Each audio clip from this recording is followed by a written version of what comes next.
Good morning sir.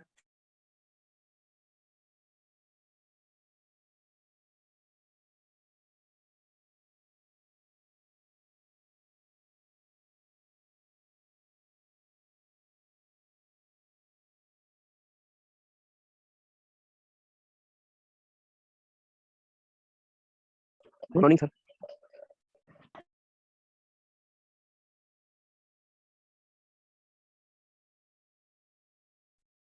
Good morning, sir. Good morning, sir. Good morning sir.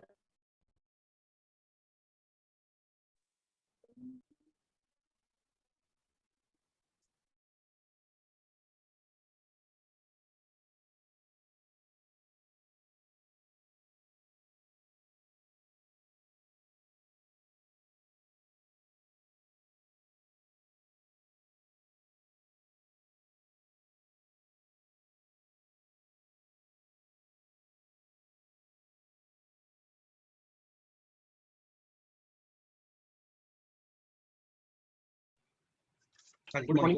Good morning. Good morning, sir. Good morning. Good morning. Good morning to all of you. क्योंकि sir हाँ जी, sir एक doubt है हाँ बोलो। Sir, जो number of equivalents है उसको हम number of moles into n factor लिख सकते हैं ना? बेटा बिल्कुल लिख सकते हैं, कोई डाउट नहीं है, आप बिल्कुल सही कह रहे हो। Sir but number of moles के साथ रिलेशन तो आ गया, फिर इक्विवेलेंट का फिर वो कांस्टेंट कैसे रहेगा सर? क्योंकि आपने कहा था कि स्टोइकियोमेट्रिक कोएफिशिएंट का रिलेशन नहीं होता उसका। बिल्कुल, क्योंकि n फैक्टर उसको अपने आप एडजस्ट कर देगा। आप भूल गए equivalence is equal two moles into n factor, right? Yes sir. तो n फैक्टर हर मॉलिक्यूल का अलग-अलग होता है या सेम होता है? अलग-अलग सर। तो बेटा वो n फैक्टर उसको अपने आप एडजस्ट कर देगा, आपको टेंशन लेने की जरूरत नहीं है। Okay, thank you sir. चलिए आपको एग्जांपल देता हूं, आपकी बात में बहुत अच्छा बोला आपने। अच्छा ये तो सब बच्चों को मालूम चल गया होगा जो आप कह रहे हैं वो कैसे आया, मैंने पढ़ाया था। Normality is equal to molarity into n factor. Normality को मैं लिख सकता हूं number of equivalents per litre, right? और मोलैरिटी को लिख सकता हूं number of moles per litre, right? Into n factor, agree? तो लीटर से लीटर गया, तो ये आ गया number of equivalents is equal to number of moles into n factor, right? आप जानना चाहते हैं इक्विवेलेंस बराबर कैसे हैं सर? जब आप मतलब आपके मन में ये डाउट आया कि सर जब हम इक्विवेलेंस को मोल्स के साथ रिलेट कर सकते हैं तो फिर मोल्स तो वेरिएबल होते हैं। मोल्स का रिलेशन तो किसके साथ होता है? स्टोइकियोमेट्रिक कोएफिशिएंट के साथ। तो अगर मोल्स का रिलेशन स्टोइकियोमेट्रिक कोएफिशिएंट के साथ हो सकता है तो फिर इक्विवेलेंस का भी तो रिलेशन स्टोइकियोमेट्रिक कोएफिशिएंट के साथ होना चाहिए। नहीं होता, क्योंकि आप भूल रहे हैं यहाँ पर एक फैक्टर है। कौन सा फैक्टर? n factor. और वो n फैक्टर उसको ऑटोमेटिकली अपने आप एडजस्ट कर देगा। कर लेता है। आ जाओ, चलो मैं आपको बताता हूँ। आपकी बात में बढ़िया है, लॉजिक है और वो एक्सप्लेन भी हो जाएगा लॉजिकली, कहीं कोई दिक्कत नहीं। आ जाओ, अब ये इक्वेशन आप चेक कर लो, बैलेंस्ड है, राइट? Yes, sir. बैलेंस्ड है और according to this balanced equation 2 mole NaOH is reacting with 1 mole oxalic acid, right? इसका नाम ऑक्सैलिक एसिड। तो 2 mole NaOH is reacting with 1 mole oxalic acid. तो आप बताइए NaOH के रिएक्ट करने वाले मोल एंड ऑक्सैलिक एसिड के रिएक्ट करने वाले मोल्स अलग-अलग हैं या बराबर हैं? अलग-अलग हैं, क्योंकि दोनों के स्टोइकियोमेट्रिक कोएफिशिएंट्स भी तो अलग-अलग हैं, राइट? Yes sir. NaOH का स्टोइकियोमेट्रिक कोएफिशिएंट है 2, ऑक्सैलिक एसिड का स्टोइकियोमेट्रिक कोएफिशिएंट है 1। इसका मतलब NaOH का 2 मोल ऑक्सैलिक एसिड के 1 मोल के साथ रिएक्शन करेगा। लेकिन NaOH का 2 मोल ऑक्सैलिक एसिड के 1 मोल के साथ रिएक्शन करेगा, एग्री? लेकिन इक्विवेलेंस हां सेम ही रहेंगे। आ जाओ, चलो 2 मोल NaOH, कोई बच्चा मुझे बता सकता है NaOH का n फैक्टर पढ़ाया हुआ है? 1 शाबाश, बिल्कुल सही। तो इसके 2 मोल 2 इक्विवेलेंट के बराबर हो गए, राइट? Yes, sir. अब कोई बच्चा बता सकता है ऑक्सैलिक एसिड का n फैक्टर? 2 शाबाश, वेरी गुड। तो इसका 1 मोल 2 इक्विवेलेंट के बराबर हो गया, राइट? Yes, sir. तो बताओ दोनों के मोल तो अलग थे लेकिन इक्विवेलेंट तो आए ना बराबर, आए ना बराबर। Yes, sir. तो वो आएंगे क्योंकि ये n फैक्टर अपने आप उसको एडजस्ट करेगा। हां बिल्कुल सर, बिल्कुल सर। खत्म हो सर प्रोडक्ट के बीच में होएगा ना इक्विवेलेंट, फिर सेम रहता है। हाँ बिल्कुल बिल्कुल, उसमें कोई डाउट ही नहीं। बिल्कुल। अब कल मैंने आपको पढ़ाया था वाटर की हार्डनेस वाला कांसेप्ट, तो आई थिंक आपने पढ़ लिया होगा उसको। वो नोट्स आपको भेजे थे, उसमें क्वेश्चन भी थे। तो क्या आपने क्वेश्चन भी अटेम्प्ट किए थे क्या? Yes, sir. Yes sir. ठीक है, Yes, sir. ओके। तो कुछ बच्चों ने ग्रुप पर डाउट भी भेजे थे, तो दो चार पहले मैं डाउट भी डिस्कस कर दूं। So last page show कर दो।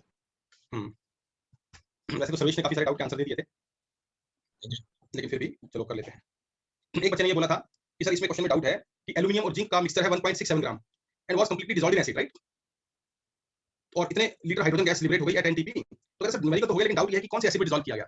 वो चीज यहाँ पर मैटर नहीं करती। कौन से एसिड में डिसॉल्व किया गया कोई मैटर ही नहीं है। मतलब HCl में डिसॉल्व किया या H2SO4 में डिसॉल्व किया, मैटर ही नहीं है। पता क्यों?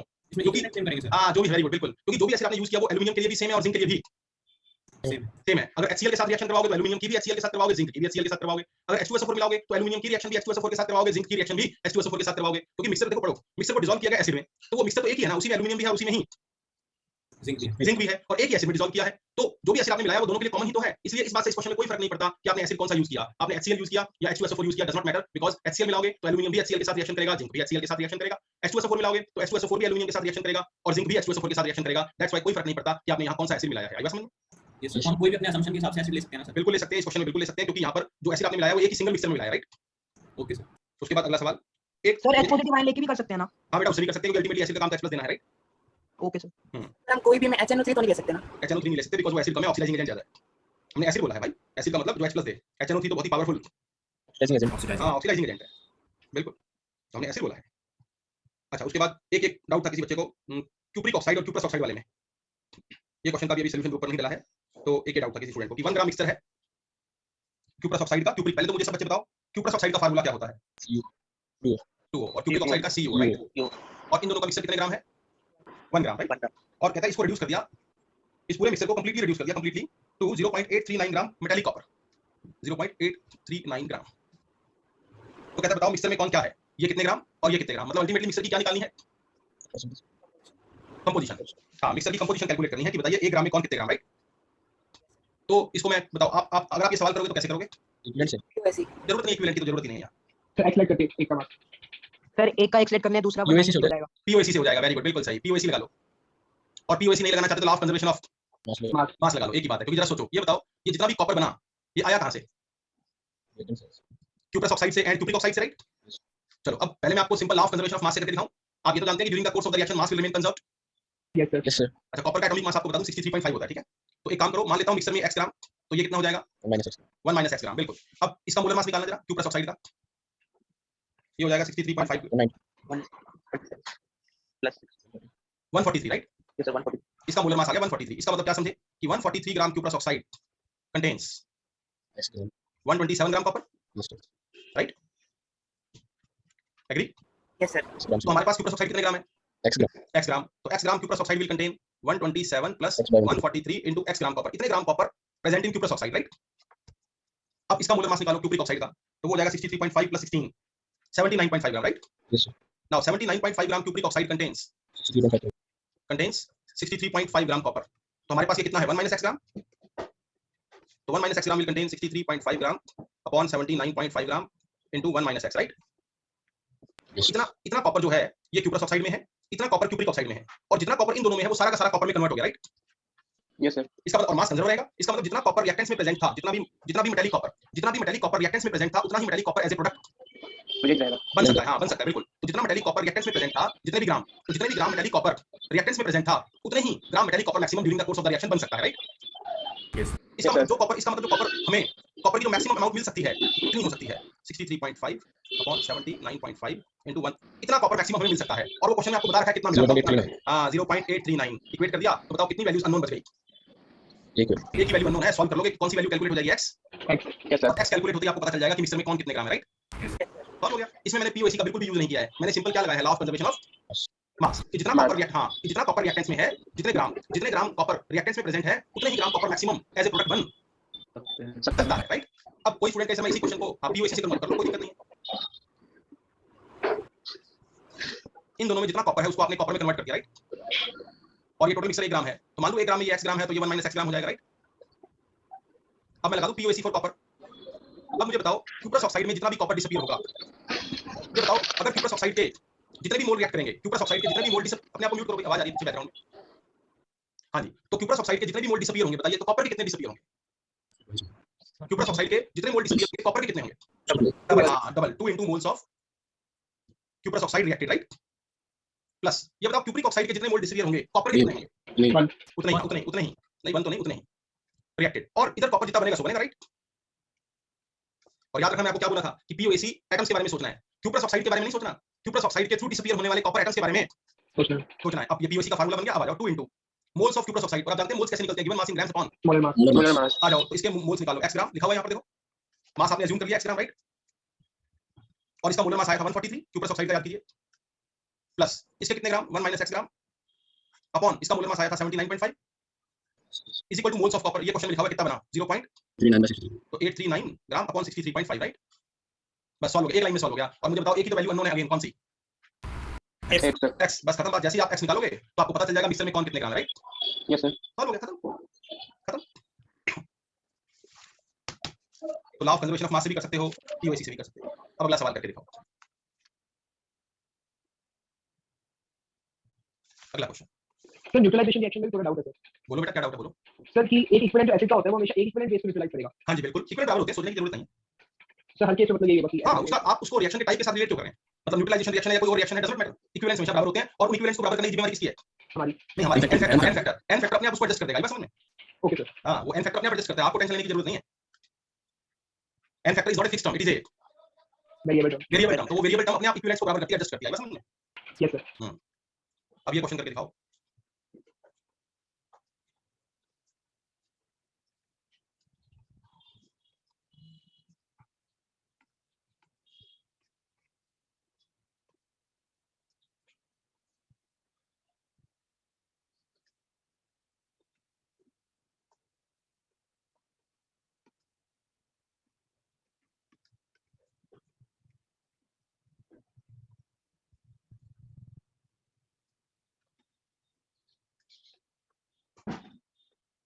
करो सॉल्व। सर ट्राई कर लिया ऑलरेडी। अच्छा ऑलरेडी ट्राई कर लिया, ठीक है। सर आपने शीट में दिया था। अच्छा ठीक है फिर तो मैंने मैं एक्सप्लेन कर दिया। हाँ, फिर भी बच्चों को एक्सप्लेन कर देता हूँ, कुछ बच्चों से नहीं हुआ, कुछ ने किया भी नहीं होगा, सही बताऊं?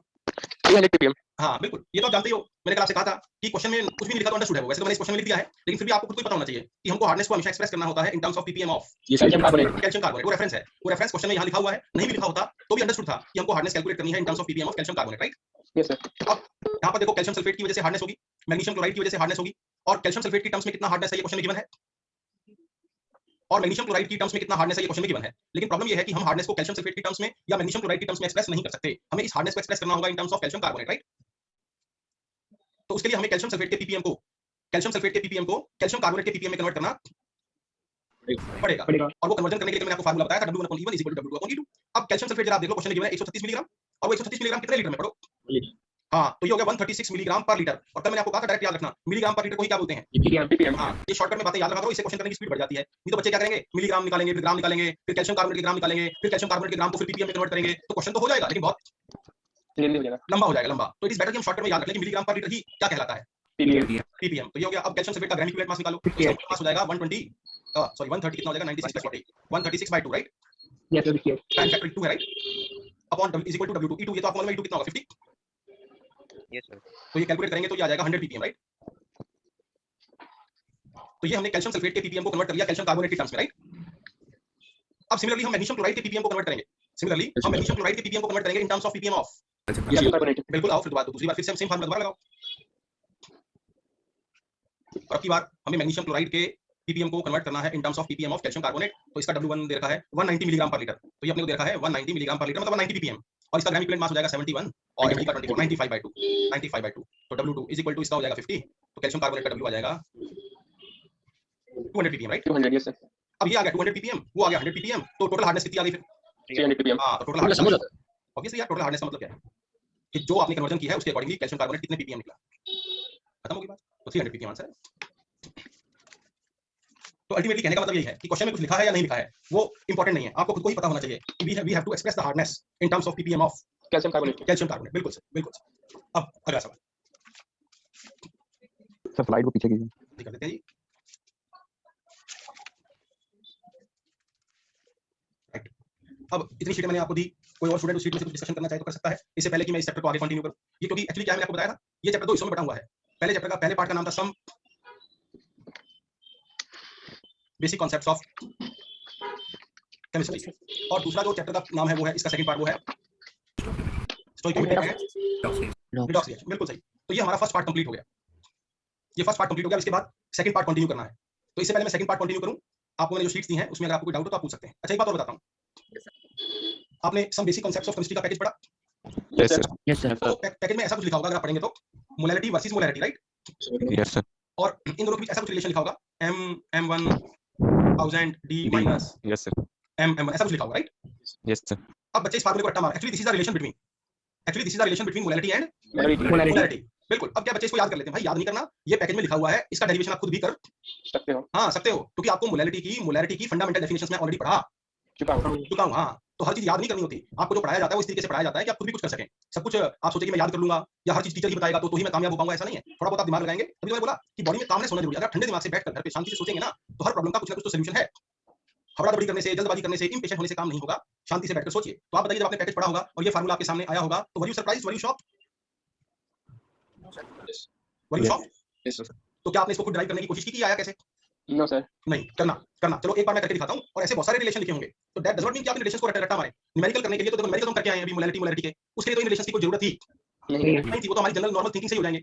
लेकिन ये एक बार क्या होता है कि क्वेश्चन में न्यूमेरिकल नहीं आता, क्वेश्चन में डेरिवेशन आ जाएगा और चार ऑप्शन दे देगा, और चार ऑप्शन में से एक रिलेशन ये लिख देगा, दूसरा कुछ और लिख देगा, तीसरा कुछ और लिख देगा, चौथा कुछ और लिख देगा, और कहेगा बताओ कि मोलैरिटी एंड मोलैरिटी में से कौन सा रिलेशन सही है। सही है, तो आपको रिलेशनशिप्स भी प्रूव करने आने चाहिए। चलिए आइए मैं आपको प्रूव करके दिखाता हूँ। ये टैक्टिक अभी रीड नहीं किया। कोई बात नहीं, कर लेना, लेकिन फिलहाल मैं आपको ये रिलेशन प्रूव करके दिखा रहा हूँ, ठीक है? लेट अस अज्यूम, मान लूं कि सॉल्यूशन की मोलैरिटी, इस रिलेशन को प्रूव करना है मुझे, आ जाओ, क्योंकि मैं हर साल पढ़ाता हूं तो मुझे पता है बच्चे कहते हैं सर ये कहां से आया। अरे कहां से आया वो बात इंपॉर्टेंट ही नहीं है, आपको फंडामेंटल चीजें बता दी। अब उन फंडामेंटल चीजों को अप्लाई करके आप इस फार्मूले का खुद डेरिवेशन कर सकते हो। कर सकते हैं। आओ करके दिखा देता हूं। ये लो, सॉल्यूशन की मोलैरिटी मान लूं m, तो अगर मैं सॉल्यूशन की मोलैरिटी m अज्यूम कर लूं, इसका मतलब हो गया m मोल पर लीटर। एग्री? Yes sir. अब m मोल पर लीटर, इसका मतलब ऐसा करते ही आपको पता चल गया सॉल्यूट के मोल तो हो गए m मोल, और सॉल्यूशन का वॉल्यूम हो गया 1 लीटर मतलब 1000 ml, right? Agree? Agree? Now let us assume, दो चीजें और अज्यूम कर लेते हैं।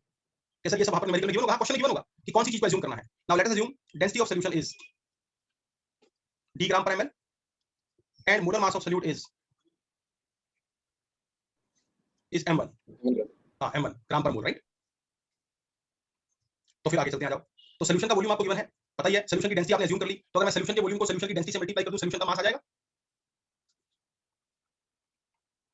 सॉल्यूशन का मास आ जाएगा सॉल्यूशन का वॉल्यूम इनटू उसकी डेंसिटी d ग्राम पर ml। तो प्रीवियस स्लाइड शो करना सीधे। तो सॉल्यूशन का मास आ गया 1000 d ग्राम, राइट? ये सॉल्यूशन का मास आ गया। अब इधर आ जाओ, सॉल्यूट के मोल्स आपको मालूम है m, मोलर मास आपने कितना अज्यूम किया m1, तो अगर मैं मोल को मोलर मास से मल्टीप्लाई कर दूं तो सॉल्यूट का मास आ जाएगा। एग्री? Yes sir. तो सॉल्यूट का मास आ गया, सॉल्यूट का मास आ गया, सॉल्यूट के moles into molar mass m1 ग्राम। अब अगर मैं सॉल्यूशन के मास में से सॉल्यूट के मास को माइनस कर दूं तो सॉल्वेंट का मास आ गया। सॉल्वेंट का मास आ जाएगा 1000 d माइनस m1 ग्राम, राइट? ये सॉल्वेंट का मास आ गया। एग्री? अब आपको रिलेशन मोलैरिटी का निकालना है, तो मोलैरिटी सब बच्चे जानते हैं क्या होती है? Number of moles minus rate of solvent in KG. Number of moles of solute upon mass of solvent in KG. kg। अब number of moles of solute, तो मोल्स कितने थे भाई? m, right? तो सॉल्यूट के मोल्स थे capital M upon solvent, ये निकला हुआ 1000 d माइनस m1 ग्राम, तो उसको किलोग्राम में कन्वर्ट करूंगा तो नीचे 1000 आएगा, तो वो 1000 ऊपर चला जाएगा, राइट? तो बताओ रिलेशन आ गया कि नहीं आ गया? तो ये रिलेशन है, 1000 m है यहाँ। तो जो रिलेशन वहां दिया गया वो प्रूव हो गया कि नहीं हो गया? बस, तो ये लिखा होगा ये रिलेशन, और जो रिलेशन लिखा होगा उसको डायरेक्ट याद नहीं करना। याद तो मुझे भी नहीं है, देख लो। अरे याद कौन करता है भाई? ऐसे इतना इतना याद करने लग जाएंगे तो आज तो एक ही चैप्टर पढ़ रहे हैं, अभी तो 25 चैप्टर और पढ़ने हैं भाई। हाँ, इतना याद करेंगे और आगे बहुत सारे चैप्टर आएंगे याद करने वाले, जहाँ पर सिर्फ याद ही करना है, कोई लॉजिक होगा भी नहीं। जैसे 10th क्लास में आप पढ़ते हो मेटलर्जी, मेटलर्जी में याद है, और उसके फार्मूले याद करते हो, यस सर। तो वहां पर तो आपकी याददाश्त की जरूरत पड़ेगी, और उसके फार्मूले में तो लॉजिक ही नहीं है, और उसके फार्मूले तो आपको हर हाल में याद ही करने पड़ेंगे। तो इसमें याद करने वाला काम बहुत आएगा। तो जो याद करने वाला काम है वो तो याद करना ही पड़ेगा, और अगर आप समझने वाले काम को भी याद करने बैठ गए फिर तो यार हमारी जो हार्ड डिस्क है हाँ वो तो फुल हो जाएगी, हमारे दिमाग की हार्ड डिस्क तो फुल हो जाएगी, हैंग हो जाएगा दिमाग। तो कोशिश करो कि याद ना करना पड़े। जो चीज कंपलसरी है याद करनी ही पड़ेगी, उसका तो कोई इलाज ना आपके पास है ना मेरे पास। जैसे एग्जांपल देता हूं, बताओ चलो कॉपर पाइराइटिस का क्या फार्मूला होता है? CuFeS2। बिल्कुल सही। हेमेटाइट का, आयरन का बड़ा फेमस हो रहा है हेमेटाइट, Fe2O3। आयरन का बड़ा फेमस हो रहा है मैग्नेटाइट, उसका फार्मूला वेरी गुड। अब ये तो याद करने की चीजें हैं, इसको लॉजिक पढ़ना है। हेमेटाइट का फार्मूला Fe2O3 है तो है, मैग्नेटाइट का फार्मूला Fe3O4 है तो है, कॉपर पाइराइटिस का फार्मूला CuFeS2 है तो है। तो ये ऐसी बहुत सारी केमिस्ट्री में याद करने वाले चैप्टर आएंगे भी, और वो प्योरली याद करने वाले ही हैं, उसमें कुछ समझने वाला है भी नहीं। तो मेटलर्जी आएगा। हाँ जी, मेटलर्जी में आएगा क्लास 12 में, बिल्कुल। तो जो याद करने वाले हैं वो तो याद करने ही पड़ेंगे, और अगर आप समझने वालों को भी याद करने बैठ गए फिर तो भैया दिमाग आपका हैंग हो जाएगा, हार्ड डिस्क फुल हो जाएगी एक साल में। फिर आपको इतना कैसे याद करें, इतना तुमको याद होता ही नहीं सर। तो जो समझने वाली चीज है उसको याद मत करो, उसका डेरिवेशन खुद कर लो, इट इज बेटर अप्रोच। और जो याद करने वाली है वो तो याद करनी पड़ेगी, मुझे भी याद करनी पड़ेगी, आपको भी याद करनी पड़ेगी, उसमें किसी के पास कोई ऑप्शन ही नहीं। अब मान लो आप मुझसे कोई कंपाउंड का फार्मूला पूछो और मुझे याद नहीं है तो मैं क्या कर लूंगा? क्या मैं कोई कांसेप्ट लगा लूंगा? वो सर नहीं, मुझे याद नहीं तो मैं भी नहीं बता पाऊंगा, आपको याद नहीं तो आप भी नहीं बता पाओगे, उसमें क्या बराबर है यहाँ पर मैं। लेकिन समझने वाली चीज को याद करने की, जैसे ये रिलेशन है, अब कई बच्चे इस रिलेशन को देखकर डर जाते हैं कि इतना बड़ा रिलेशन कौन याद करे और कितने कितने सारे याद करें। तो भाई याद करना ही क्यों है? क्योंकि मोलैरिटी की डेफिनेशन को आती है, और उन डेफिनेशंस के बेस पर हम एक टर्म को दूसरी टर्म के साथ रिलेट कर सकते हैं। कर सकते हैं, तो कर लेंगे, फिर क्या दिक्कत है? तो ये चीज है, तो इसलिए घबराने की जरूरत नहीं है। अब जो शीट्स मैंने आपको दी हैं उनमें फिर भी कोई पूछना चाहे तो बात कर सकते हैं अभी। और सर फॉर्मेलिटी क्वेश्चन नंबर 6। हाँ जी, मैं अभी सेंड करता हूं। हाँ कर दो कर दो। सर शीट 3 का क्वेश्चन 6। फॉर्मेलिटी कुछ भी नहीं है, आइनी कंपाउंड्स के जो मोलैरिटी है उसी को फॉर्मेलिटी बोलते हैं बस। सर नेक्स्ट पे शो कर दीजिए।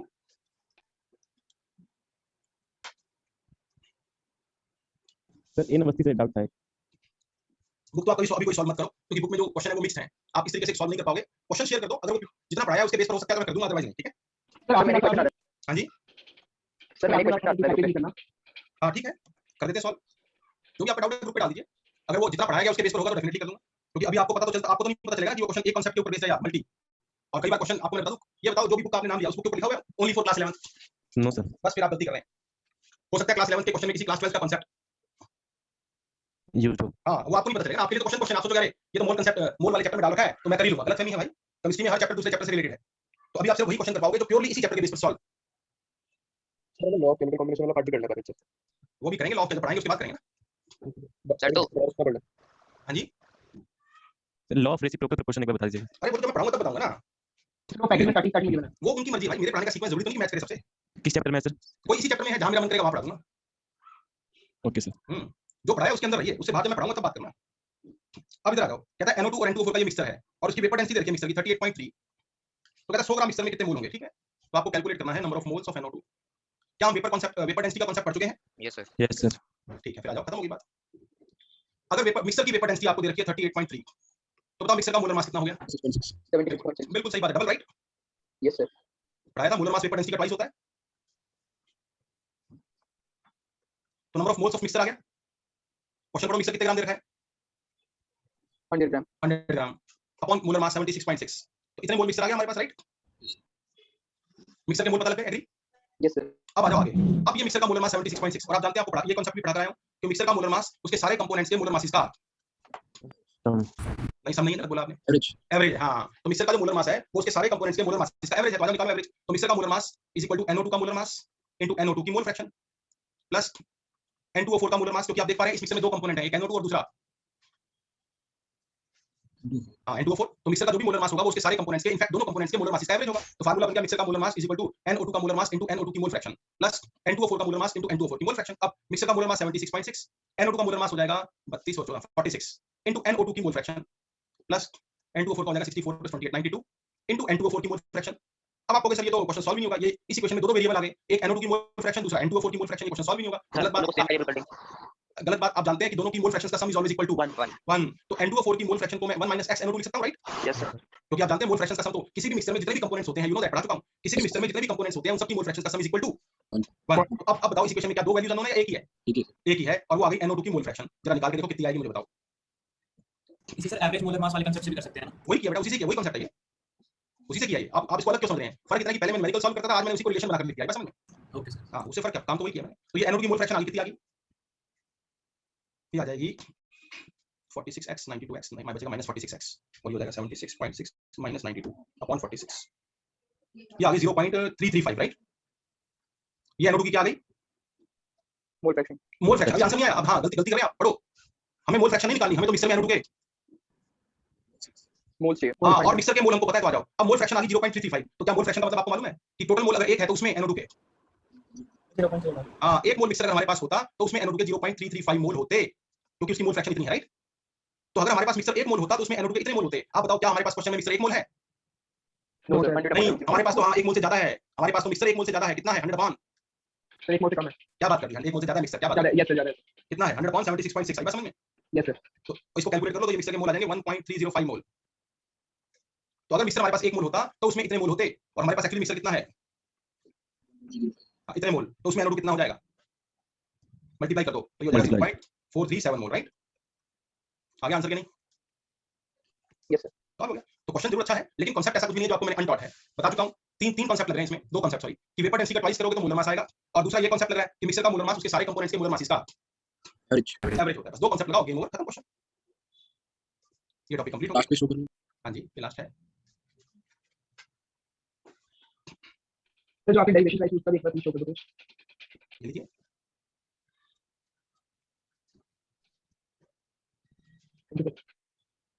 और कोई बच्चा कुछ कहना चाहे अपने मन की बात? मन की बात सिर्फ मोदी जी नहीं, आप भी कह सकते हो। सर वो डाउट सॉल्व करता हूं। हाँ बेटा, कौन सा बोलो?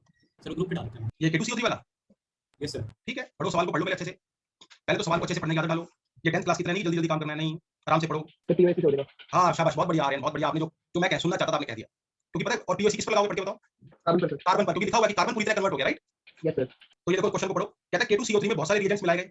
अब देखो ये क्वेश्चन बिना पीओसी के करना बड़ा मुश्किल हो जाएगा, क्योंकि आप ध्यान से पढ़ो सवाल को। कहता है K2CO3 में बहुत सारे रिएजेंट्स मिलाए गए, सो दैट ये पूरा का पूरा इसके अंदर जितना कार्बन था, कार्बन वो कन्वर्ट होकर इस कंपाउंड को बनाए K2ZN3 FeCN6 का होल ट्वाइस, एग्री। तो कह रहा बताओ प्रोडक्ट कितना बनेगा, क्वेश्चन ये है। और ये कितने ग्राम है? 27.6 ग्राम। अब आप बताओ, अगर आप सोचते हो कि मैं इस क्वेश्चन को इक्वेशंस लिख कर और इक्वेशंस को बैलेंस करके करूंगा तो कर लोगे क्या?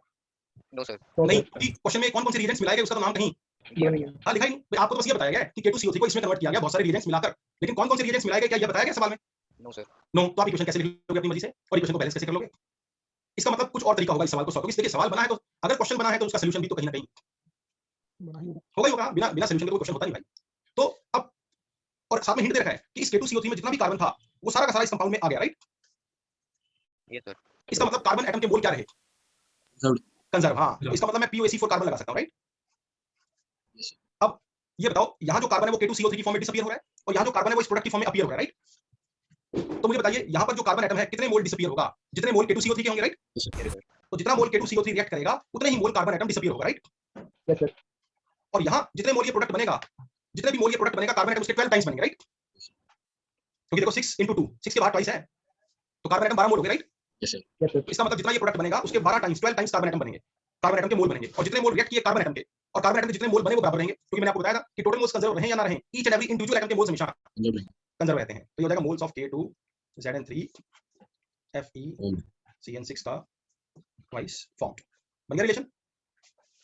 यस सर, बस अब कर लो, आ जाओ। मोल्स निकालना आपको आता है, मास दे रखा है और given mass in grams upon molar mass. Yes sir, 27.6 upon इसका मोलर मास कितना आएगा? कार्बन का 60 प्लस K का 39 का डबल 78 138 आ गया, राइट? ये इधर मोल्स आ गए, इधर 12 इनटू इसके मोल्स निकालेंगे, इसके मोल्स मालूम नहीं, ग्राम निकालने हैं ग्राम, तो इसके जितने भी ग्राम बनेंगे वो मालूम नहीं, अपॉन इसका मोलर मास। मोलर मास आपको क्वेश्चन में दे रखा होगा, आई थिंक नहीं दे रखा, हमको निकालना पड़ेगा। आ जाओ फिर। K का 2 × 39 78, जिंक का होता है भाई मेरे 65 65 × 3 65 × 3 195 प्लस Fe का 56 56 का डबल ट्वाइस, बाहर ट्वाइस भी तो है 112 112 Fe का हो गया, प्लस कार्बन है 6 12 12 × 12 144 कार्बन का हो गया, नाइट्रोजन है 6 × 12 2 12 और नाइट्रोजन का होता है 12 सॉरी 14 12 × 14 तो 168 ये हो गया। ये इस पूरे कंपाउंड का क्या आ गया? Molar mass 78 plus 195 plus 112 plus 144 plus 168 697, तो ये आ गया 697, राइट? तो बताओ कितनी, अब इस फार्मूले में कितनी वैल्यू अननोन है?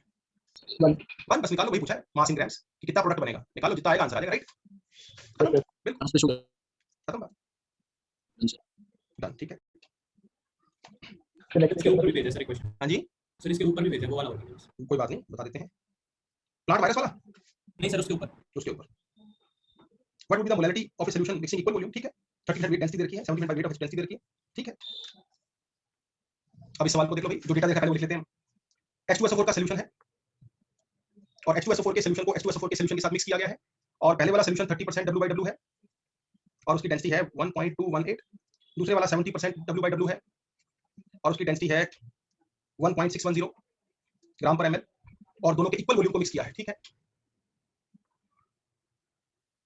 इक्वल वॉल्यूम को मिक्स किया है, ओके। तो कहता है कि फाइनल सॉल्यूशन की क्या निकालो? मोलैरिटी, ठीक है? मोलैरिटी निकाल दो, आ जाओ। ये बताओ इक्वल वॉल्यूम का मतलब दोनों के VML मान लो, Yes sir. मान लो इसका VML मिक्स किया है तो इसका भी VML मिक्स करोगे, agree? Yes sir, Yes sir. ठीक है। अब दोनों सॉल्यूशंस की डेंसिटी आपको क्वेश्चन में गिवन है, तो सॉल्यूशन का मास आ जाएगा। Yes sir. Yes sir. तो इधर वाले सॉल्यूशन का मास आ जाएगा 1.218 ग्राम पर ml into VML, right?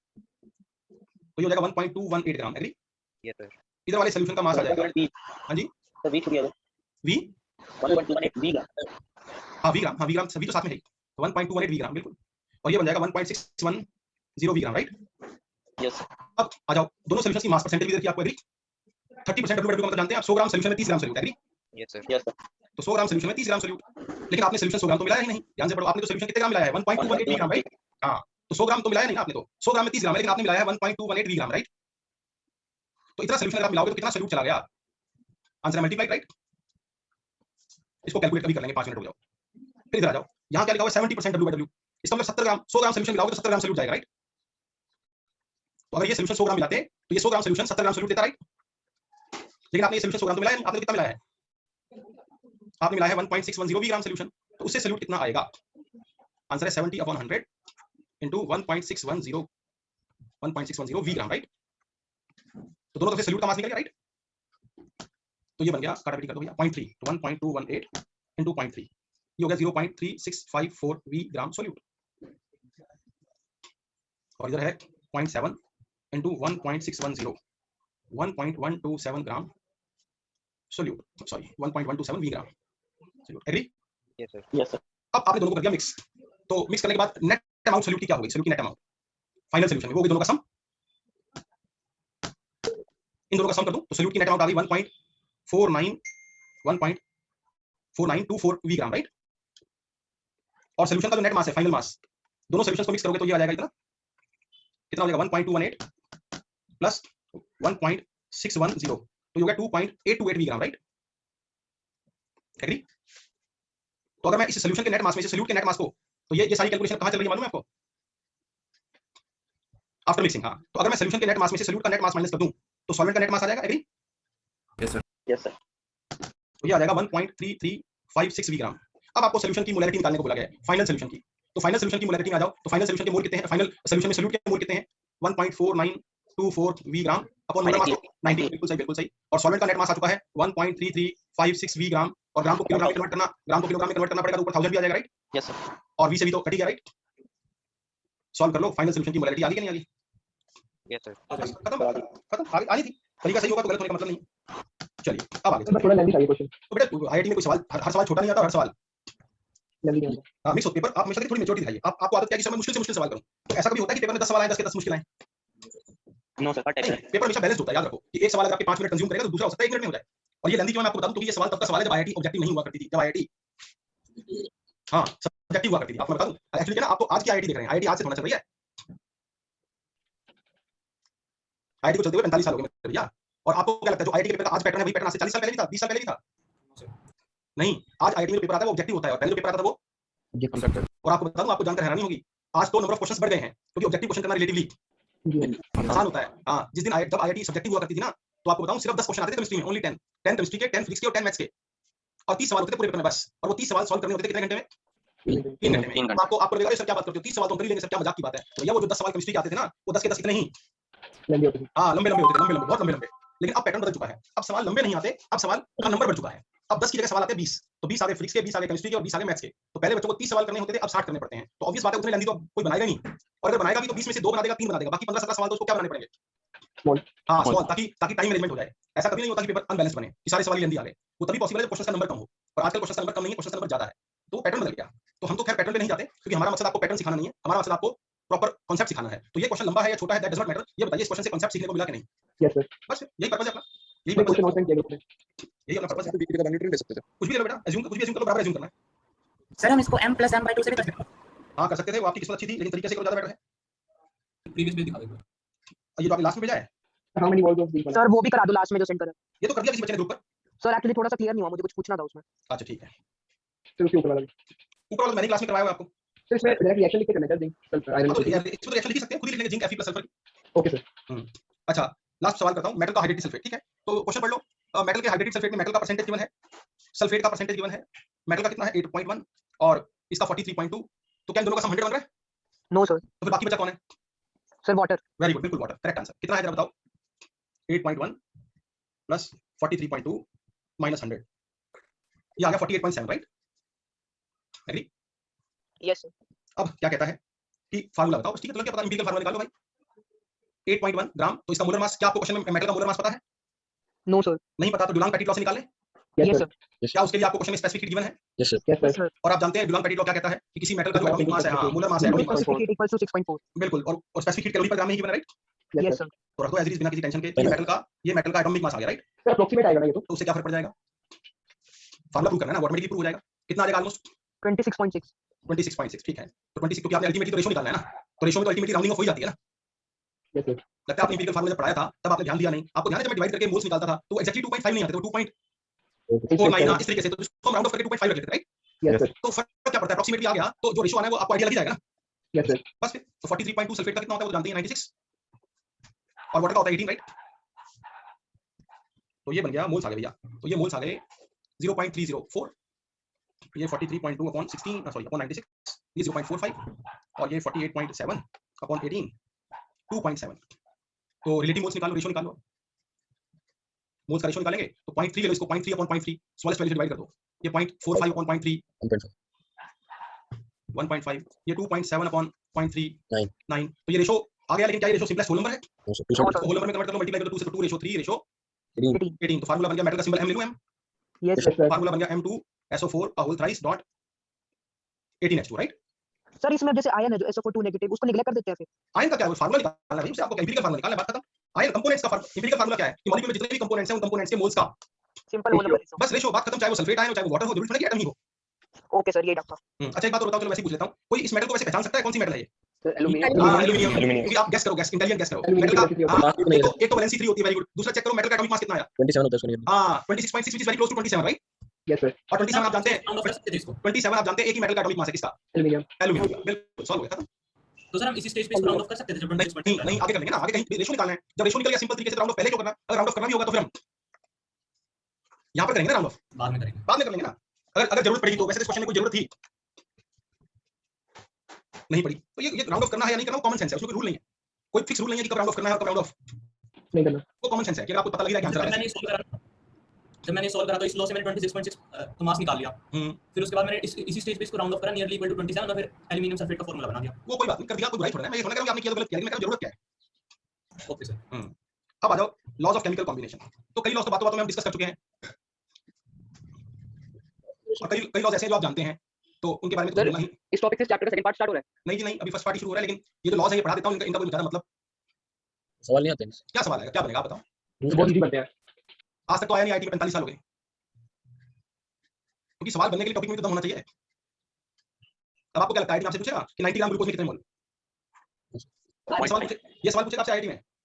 No sir. नहीं भैया, आईटी का खुद का लेवल है, ये तो हम पढ़ा देते हैं सब कुछ ताकि आपको सब कुछ पता लग जाए, लेकिन सवाल तो रेलेवेंट ही बनेगा जो आईटी के लेवल को सूट करता हो। तो हर टॉपिक आईटी लेवल का होता भी तो नहीं, तो ये लॉज ऑफ केमिकल कॉम्बिनेशन बस पढ़ा देता हूं ताकि आपके मन में रहे कि हां हमने पढ़ लिया, लेकिन डू नॉट एक्सपेक्ट इसमें से कोई आईटी में सवाल आने। सर, बट इसकी एप्लीकेशन आगे यूज आती है। नहीं, कोई एप्लीकेशन है ही नहीं, वो लॉ ऑफ कंजर्वेशन ऑफ मास सारी दुनिया जानती है, वो तो हम कितने रिएक्शन में यूज करके आए हैं। Yes sir. तो ऐसी कोई एप्लीकेशन भयंकर वाली है भी नहीं कि जो ये रूल हम ना पढ़ाएं, ये लॉ ना पढ़ाएं तो आपसे न्यूमेरिकल भी नहीं होगा, ऐसा भी कुछ नहीं है। तो ठीक है, बस पढ़ना है, पढ़ाई के नाम पर पढ़ना है, बस इतनी सी बात है, इसको ज्यादा दिल पे लेने की जरूरत नहीं है। आईटी में जो क्वेश्चन आते हैं वो ऐसे सवाल आते हैं जो मैंने आपको शीट्स भेजी हैं, जिसमें अभी आपको ध्यान होगा, अभी क्वेश्चन करवा के आया हूं ये वाला, रिजल्टिंग सॉल्यूशन की क्या निकालनी थी, मोलालिटी। ये इतने बढ़िया बढ़िया सवाल आते हैं, अच्छे लेवल के सवाल आते हैं। आईटी आपसे ये नहीं पूछने वाली कि what is the law of conservation of मास, अरे वो सारी दुनिया जानती है भाई। तो फिर भी पढ़ा देते हैं ताकि मन में संतुष्टि रहे, वैसे तो आप ये पढ़ सकते हो, इसमें कोई ज्यादा दम नहीं है टॉपिक में, फिर भी पढ़ा देता हूं, चलो आज 15 मिनट ही रहे क्लास में, नया टॉपिक तो शुरू कर नहीं सकते, ये पढ़ा देता हूं, छोटे छोटे टॉपिक आ जाओ। तो लॉ ऑफ डेफिनेट प्रोपोर्शन, चलो आप ही बता दो क्या जानते हो इसके बारे में। कोई भी दो एलिमेंट्स डेफिनेट प्रोपोर्शन में कंबाइन होते हैं, compounds. I mark. Yes sir, compound का 2 unit. Sir, ratio simple whole number. बिल्कुल सही, नहीं सिंपल होल नंबर तो नहीं बोलेंगे, गलत बोला। Each compound is made up of certain elements combined in a fixed ratio of their mass, weight, तो is made up of certain elements combined in a fixed ratio of their mass, whatever be the source of, whatever be the method of preparation of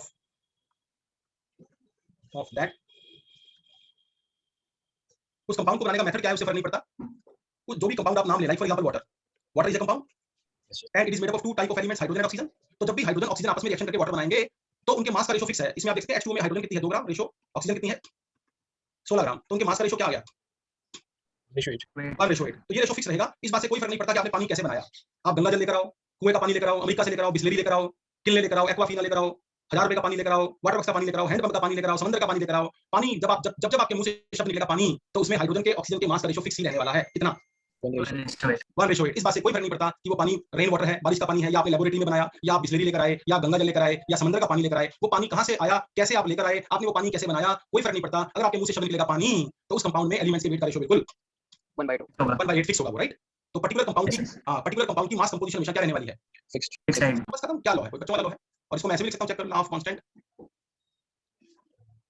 composition, right. तो law of constant composition खत्म। दूसरा law आप जानते हैं, छोटा सा ही है, law of conservation of मास, वो तो मैंने पढ़ा ही दिया।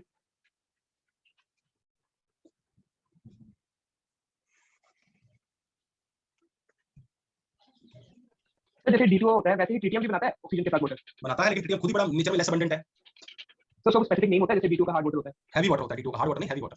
Okay sir. तो इसका तो आप जानते हैं कि जितना मास रिएक्टेंट्स का रिएक्ट करेगा, total mass of reactants reacted is equal to total mass of products form, right. Basically जानते हैं आप, mass is neither created not destroyed during any physical और केमिकल रिएक्शन, राइट। तो ये भी पढ़ते रहे हैं, इतने मेडिकल करके आए हैं, तो कुछ नया नहीं है इसमें।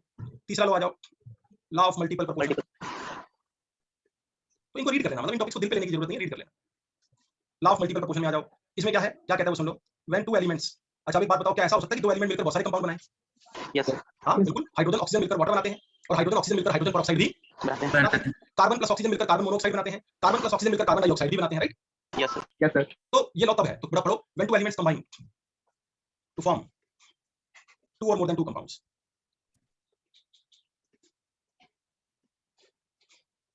more than two compounds, then ratio of weights of one of the elements which combine with a fixed weight of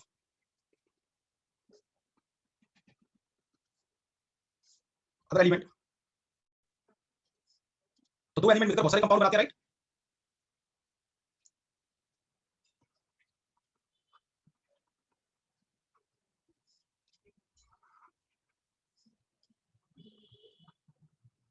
ये स्टेटमेंट है, इस स्टेटमेंट को समझा देता हूं, कुछ खास बात नहीं है, सुनो। कहता है दो एलिमेंट है मिलकर बहुत सारे कंपाउंड बना रहे हैं, एग्री? Yes sir. तो क्या करो, उन बहुत सारे कंपाउंड्स में किसी एक एलिमेंट के वेट को क्या करो, कांस्टेंट रख ले। कांस्टेंट रख लो, किसी एक एलिमेंट के, जिसका भी आप रखना चाहे, कोई मना नहीं है, कोई मना नहीं है। तो जिस एलिमेंट के वेट को भी आप फिक्स रखना चाहे रख के, जो दूसरा एलिमेंट है उसके वेट का रेशियो निकाल लो, तो रेशियो कैसा आएगा? वो रेशियो कैसा आएगा? सिंपल। जैसे एग्जांपल देता हूं, चलो, नाइट्रोजन ऑक्सीजन, क्या ये दो एलिमेंट है यस सर। और मिलकर बहुत सारे कंपाउंड हम करेंगे। बना रहे हैं? चलो बना देता हूं, मैं बना देता हूं, आ जाओ। ये लो, बहुत सारे कंपाउंड बना दिए। अभी बहुत सारे कंपाउंड्स में किसी एक एलिमेंट के वेट को फिक्स करना है। फिक्स कर लो, वो आपकी मर्जी है, आपकी मर्जी है। नाइट्रोजन के वेट को फिक्स करना है तो नाइट्रोजन के वेट को फिक्स कर लो, ऑक्सीजन के वेट को फिक्स करना है तो ऑक्सीजन के वेट को फिक्स कर लो। जिस एलिमेंट के वेट को आप फिक्स करना चाहते हैं आपकी मर्जी है, मुझे उस पर कोई एतराज नहीं है। अगर आप नाइट्रोजन के वेट को फिक्स करोगे तो आपको ऑक्सीजन के वेट का रेशियो निकालना होगा, और अगर आप ऑक्सीजन के वेट को फिक्स करोगे तो आपको नाइट्रोजन के वेट नाइट्रोजन के वेट का रेशियो निकालना होगा, उससे कोई फर्क नहीं पड़ रहा। और आप एक एलिमेंट के वेट को फिक्स कर लो, दूसरे एलिमेंट के वेट का रेशियो निकाल लो, तो जो दूसरे एलिमेंट का वेट का रेशियो आएगा वो कैसा आएगा? सिंपल कैसा आएगा? हाँ, फॉर एग्जांपल चलो मैं नाइट्रोजन के वेट को फिक्स कर लूं, यस यस सर। तो इन बहुत सारे कंपाउंड्स में, ये कितने कंपाउंड है भाई, 1 2 5 5, तो इन बहुत सारे कंपाउंड्स में किसी एक एलिमेंट के वेट को फिक्स कर लेता हूं, मेरी मर्जी आपकी मर्जी। तो चलो हमारी मर्जी, हम फिलहाल नाइट्रोजन के वेट को फिक्स कर ले। Yes sir. कोई बच्चा कह सकता है मैं नाइट्रोजन के वेट को फिक्स नहीं करूंगा, मैं तो ऑक्सीजन के वेट को फिक्स करूंगा। तो भाई आपकी मर्जी है, हमने आपको मना किया, राइट? और क्या सर मैं कितना फिक्स करूं, 1 ग्राम फिक्स करूं, 2 ग्राम करूं, 3 ग्राम करूं, 4 ग्राम करूं, 5 ग्राम करूं, आपकी मर्जी है, 48 ग्राम। आपकी मर्जी है, आपकी मर्जी। मैं कैलकुलेशन को सिंपलीफाई करने के लिए कितना फिक्स कर लूं? मैंने कैलकुलेशन को सिंपलीफाई करने के लिए कितना फिक्स कर लिया? 14 ग्राम। तो ऐसा नहीं कि मैंने सर ने 14 ग्राम फिक्स किया तो आप भी 14 ग्राम करो ना मेरे भैया। जिस एलिमेंट के वेट को फिक्स करना है वो भी आपकी मर्जी है। कितना फिक्स करना है, 1 ग्राम, 2 ग्राम, 5 ग्राम, 7 ग्राम, 10 ग्राम, 14 ग्राम, 28 ग्राम, वो भी हमारी मर्जी है। लेकिन एक बार जो फिक्स कर लिया अब आप मुकर नहीं सकते। हाँ, पहले 14 ग्राम मान लिया तो हर कंपाउंड में 14 ग्राम ही मान के चलना है। ऐसा नहीं कि एक कंपाउंड में 14 ग्राम मान लिया दूसरे कंपाउंड में, 48 ग्राम। हाँ ऐसा नहीं, एक बार फिक्स कर लिया तो अब ये पूरे सारे कंपाउंड्स में फिक्स ही रहेगा, राइट? Yes sir. अब मैं निकालता हूं वेट ऑफ ऑक्सीजन। आ जाओ, यहां पर देखो N2 2 मोल N के साथ जुड़ा है 1 मोल O, राइट? 2 मोल N के साथ जुड़ा है 1 मोल O, 2 मोल N का मतलब जानते हो 28 ग्राम, राइट? Yes sir. और 1 मोल O का मतलब 16 ग्राम, तो 28 ग्राम के साथ जुड़ा है 16 ग्राम, 28 ग्राम के साथ 16 ग्राम, तो 14 ग्राम के साथ 8 ग्राम। 8 ग्राम, बस निकालते चलो। आ जाओ इधर आ जाओ, 1 मोल N के साथ जुड़ा है 1 मोल O, 1 मोल N का मतलब 28 ग्राम, 14 ग्राम, 1 मोल N का मतलब 14 ग्राम, तो 14 ग्राम के साथ जुड़ा है 16 gram, right? 3 gram. Yes sir. इधर आ जाओ, 2 मोल N के साथ जुड़ा है 3 मोल O, 2 मोल N का मतलब हो गया 28 ग्राम, 3 मोल O का मतलब 48 ग्राम, 28 ग्राम के साथ 48 ग्राम, तो 14 ग्राम के साथ 24 ग्राम। 24 ग्राम। फिर इधर आ जाओ, 2 मोल N के साथ जुड़ा है 4 मोल O, 2 मोल N का मतलब हो गया 28 ग्राम, 4 मोल O का मतलब 64 ग्राम, 64 ग्राम, तो 28 ग्राम के साथ 64 ग्राम, तो 14 ग्राम के साथ 32 ग्राम। फिर 2 मोल N के साथ जुड़ा है 5 मोल O, 2 मोल N का मतलब 28 ग्राम, 5 मोल O का मतलब 80 ग्राम, तो 28 ग्राम के साथ 80 ग्राम, तो 14 ग्राम के साथ 40 ग्राम। तो अब now ratio of weights of oxygen, ratio of weights of oxygen with respect to nitrogen. तो नाइट्रोजन के वेट को हमने फिक्स कर लिया था और नाइट्रोजन के वेट को फिक्स करके हमने ऑक्सीजन के वेट का रेशियो, तो 8 रेशियो 16 रेशियो 24 रेशियो 32 रेशियो 40, यानी कि आ गया 1 रेशियो 2 रेशियो 3 रेशियो 4 रेशियो 5। बताइए क्या ये ratio simple whole number ratio नहीं है? Yes sir. बस इसी को बोलते हैं लॉ ऑफ मल्टीपल प्रोपोर्शन। और ऐसे आप जहां पर दिल करे वहां लगा लो, कोई मना नहीं है। बस एक ही शर्त है कि वो दो एलिमेंट्स आपस में मिलकर कितने कंपाउंड बनाएं? Multiple compounds multiple compound. Multiple का मतलब 2 या 2 से ज्यादा। ज्यादा। हाँ बिल्कुल, खत्म। और फोर्थ है लॉ ऑफ रेसिप्रोकल